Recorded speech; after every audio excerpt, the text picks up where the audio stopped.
Oke, selamat datang semuanya. Kita langsung aja bedah laga super panas di pekan ke-21 BRI Liga 1, di mana Persebaya Surabaya bakal berhadapan sama Bayangkara FC.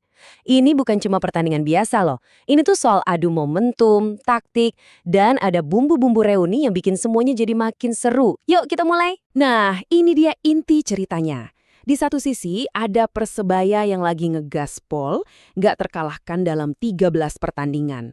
Gila kan? Terus di sisi lain, ada Bayangkara FC yang ya masih naik turun, masih cari-cari bentuk permainan terbaiknya. Jadi pertanyaannya sekarang, apakah tim yang stabil bisa menghentikan momentum atau justru sebaliknya? Kontras ini yang bikin laga nanti bakal menarik banget.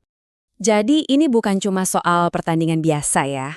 Ini duel krusial di pekan ke-21 yang hasilnya bisa banget mengubah peta persaingan di papan atas. Panggungnya udah siap di Gelora Bung Tomo. Dan percayalah, tekanan buat menang dan dapat 3 poin itu ada di kedua kubu. Persebaya, wah lagi on fire banget. Mereka sekarang nyaman duduk di peringkat kelima klasemen dengan 35 poin. Kalau mereka menang lagi di sini, wah bisa-bisa mereka makin nempel ke papan atas. Jelas banget momentum ada di pihak mereka. Nah, di sisi lain, Bayangkara datang dengan modal yang kurang oke. Mereka baru aja kalah 1-2 dari Borneo FC. Jadi buat mereka, kemenangan itu udah bukan pilihan lagi, tapi udah jadi keharusan buat bangkitin mental tim dan pastinya buat naikin posisi di klasemen. Mereka datang ke sini buat ngebuktiin sesuatu. Oke, sekarang kita coba lihat deh datanya langsung. Gimana sih performa kedua tim belakangan ini?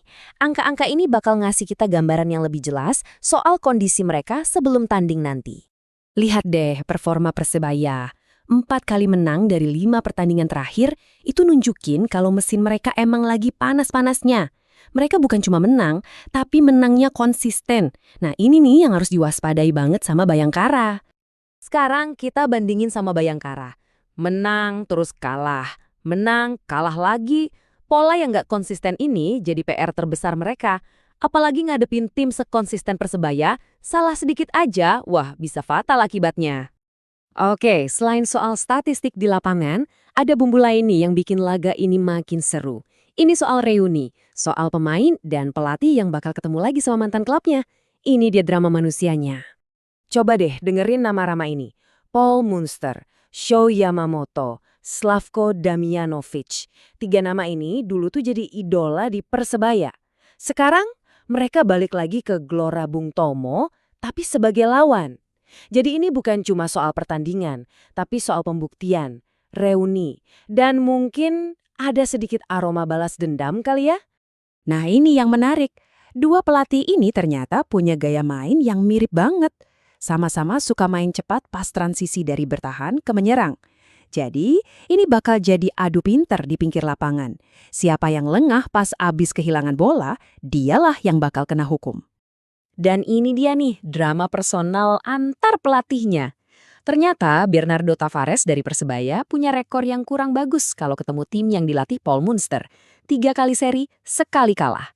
Pertanyaannya, apa kali ini Tavares bisa pecah telur dan akhirnya ngalahin Munster? Oke, performa udah, drama pelatih juga udah. Terus, gimana sejarah pertemuan mereka? Yuk kita lihat rekor head-to-head kedua tim ini. Kalau kita lihat 5 pertemuan terakhir, emang selalu ketat ya, skornya tipis-tipis. Tapi kalau kita perhatiin polanya, kelihatan banget ada satu tim yang kayaknya punya keunggulan psikologis dibanding lawannya. Nah, grafiknya nunjukin dengan jelas banget kan? 3 kemenangan buat Persebaya, cuma 1 buat Bayangkara. Secara sejarah pertemuan terakhir, Bajul Ijo emang lebih sering unggul. Ini jadi modal mental yang gak bisa dianggap remeh. Oke, setelah kita bongkar semua data, performa, sampai drama personalnya, sekarang kita sampai di bagian yang paling ditunggu-tunggu, prediksi pertandingan. Persebaya kayaknya bakal turun pakai formasi 4-2-3-1. Kuncinya bakal ada di kreativitas Francisco Rivera sebagai pengatur serangan dan tajamnya Mihailo Perovic di depan. Duet mereka ini bakal jadi ujian serius buat lini belakang Bayangkara. Nah, Bayangkara gimana? Kemungkinan besar mereka bakal jawab pakai 4-3-3. Tapi, coba lihat deh, ada lubang besar di tengah. Kapten mereka, Wahyu Suboseto, harus absen karena akumulasi kartu. Wah, kehilangan jenderal lapangan tengah kayak gini pasti bakal kerasa banget. Jadi, ada 2 hal penting yang harus kita perhatiin di sini. Persebaya itu kadang suka tertekan kalau main di kandang sendiri, buktinya beberapa kali hasilnya seri. Di sisi lain, tren main tandang Bayangkara justru lagi bagus-bagusnya. Pertarungan mental ini bakal jadi penentu banget. Semua analisis tadi ngerucut ke satu hal. Satu prediksi skor akhir buat pertandingan besar ini. Udah siap? Setelah nimbang-nimbang semua faktor, prediksi kami jatuh ke skor tipis, 2-1, untuk kemenangan tuan rumah Persebaya Surabaya. Momentum yang lagi bagus dan dukungan penuh supporter di kandang kayaknya bakal jadi pembeda tipis di laga yang ketat ini. Tapi, ya namanya juga bola kan, apa aja bisa terjadi. Jadi, pertanyaan besarnya sekarang, akankah Persebaya bisa nerusin rekor tak terkalahannya? Atau justru para mantan pahlawan mereka yang sekarang pakai seragam Bayangkara bakal datang dan merusak pesta di Gelora Bung Tomo? Kita tunggu aja jawabannya di lapangan.